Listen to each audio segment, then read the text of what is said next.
हरि ओम। गुरु ब्रह्मा गुरुर्विष्णु गुरुदेवो महेश्वरः गुरु साक्षात् परब्रह्म तस्मै श्री गुरवे नमः।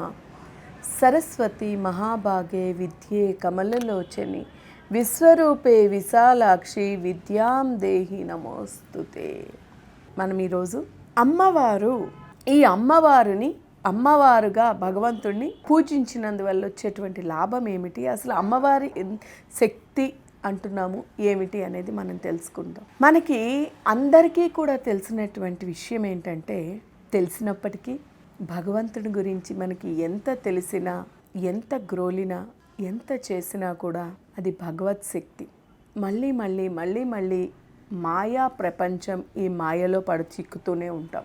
అమ్మా అంటే దైవాన్ని మనము అమ్మగా పూజించినందువల్ల సృష్టికి మూలం అమ్మ, ప్రతి జీవికి మూలం. ప్రతి జీవి కూడా తల్లి గర్భం నుంచే వస్తుంది. అమ్మ లేనిదే జననం లేదు.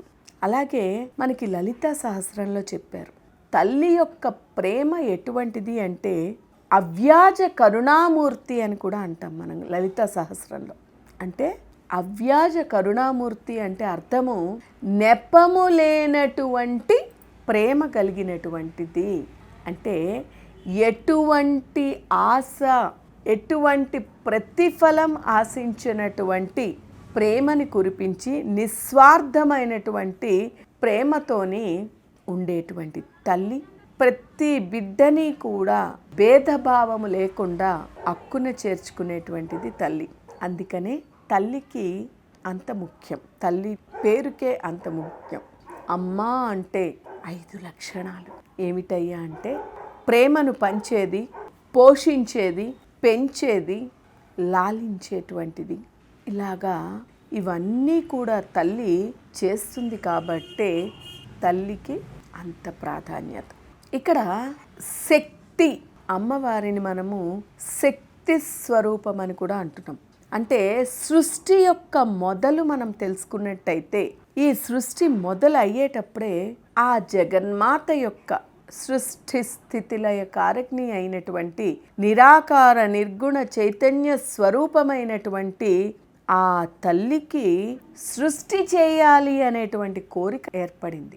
ఆ తర్వాతే బ్రహ్మ విష్ణు మహేశ్వరులు అందరూ కూడా ఆ తల్లి ద్వారానే జన్మింపబడినటువంటి వారు. జగత్తుకి మూలమే శక్తి, జగత్తుకి మూలమే ఆ తల్లి కాబట్టి ఆ తల్లిని మనం పూజిస్తున్నాం. అయితే శక్తి అని కూడా అంటున్నాం. అలాగే ఆ తల్లి ఈ శక్తి లేనిదే, అంటే ఆఖరికి మన యొక్క కాశీ పట్టణమైనటువంటి కలియుగ ముఖ్యమైనటువంటి పట్టణమైన కాశీ పట్టణం వారణాసి, అక్కడ సైతం ఆ తల్లి ఒక భక్తుని యొక్క ప్రేమకి బందీ అయ్యి, ఒక భక్తుని యొక్క కోరిక మేరకు అక్కడ ఆవిడ క్షేత్ర పాలకురాలుగా, అక్కడ గ్రామ దేవతగా, క్షేత్ర పాలకురాలుగా అక్కడ కొలువు తీరింది ఆ తల్లి. ఆవిడే వారాహిదేవి. అలాగే మనందరికీ తెలుసు, ప్రతి ఊరు చివర, ఇప్పుడు ఇంకా పట్టణాలు వచ్చి, ఈ పట్టణాల్లో కూడా చివర్లలో, అంటే ఊరు చివర్లలో ఖచ్చితంగా ఆ ఊరి యొక్క దేవత, ఆ గ్రామం యొక్క దేవత ప్రతిష్ఠింపబడి ఉంటుంది అక్కడ. అంటే ఊరు పొలిమేరలలోనే ఎక్కువ ఉంటూ ఉంటారు. ఎందుకు ఆ తల్లిని పొలిమేరలలోని ఖచ్చితంగా ఉండి పూజిస్తారంటే, మనం ఇప్పుడు చెప్పుకున్నట్టు ఆ తల్లి శక్తి స్వరూపిణి. అలాగే అందరినీ కూడా రక్షించేటువంటి తల్లి, అందరినీ కాపాడేటువంటిది. అంటే ఎటువంటి దుష్టత్వము, ఎటువంటి ఇబ్బంది కూడా పిల్లలకి, బిడ్డలకి కలగకుండా ఆ యొక్క గ్రామాన్ని, గ్రామ ప్రజలని కంటికి రెప్పలాగా కాపాడుకుంటూ వస్తూ ఉండేటువంటిదే ఆ తల్లి. కాబట్టే ఆవిడ ఊరు పొలిమారులలోని పూజింపబడి, ఆవిడ అలసి సొలసి ఈ యొక్క గ్రామాన్ని రక్షించేటువంటి బాధ్యతలో, రక్షించేటువంటి క్రమములోని ఆవిడ అలసిపోవడంలోని, ఈ అలసి సొలసి ఉండేటువంటి తల్లికి ఆ గ్రామములోని ప్రత్యేకమైనటువంటి రోజు పెట్టుకుని ఆ తల్లికి జాతరలు జరుపుతూ ఉంటారు.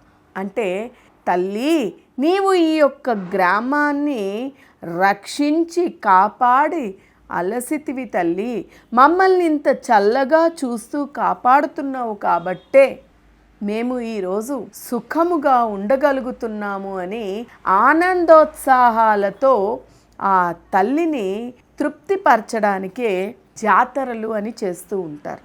పెద్దమ్మ, పోచమ్మ, ఇలాగా ఒక్కొక్క గ్రామంలోని ఒక్కొక్క ఊరిలోని ఆ తల్లి ఒక్కొక్క పేరుతో పిలువబడుతూ ఉంటుంది.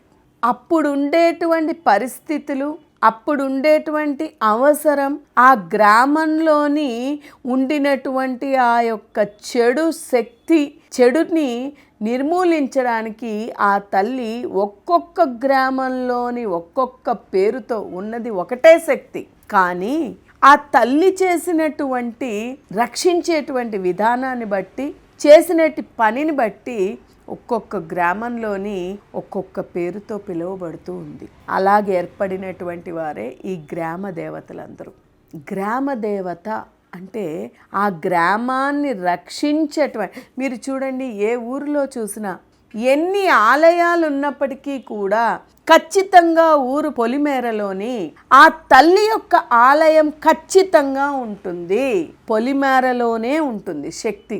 అంటే కేవలం ఆ శక్తి స్వరూపిణి యొక్క ఆలయం లేకపోయినా, శక్తి యొక్క రక్షణ లేకపోయినా ఆ గ్రామము రక్షించబడదు కాబట్టే, కాపాడబడదు కాబట్టే తన యొక్క శక్తి, ఆ తల్లి శక్తి స్వరూపిణిగా మారి ఆ గ్రామాన్ని అంతటినీ కూడా కాపాడుతూ ఉంటుంది. అందుకనే గ్రామ దేవతలని ఖచ్చితముగా ఆరాధిస్తూ ఆ గ్రామ దేవతలని రుణం కూడా ఖచ్చితంగా తీర్చుకుంటూ ఉండాలి.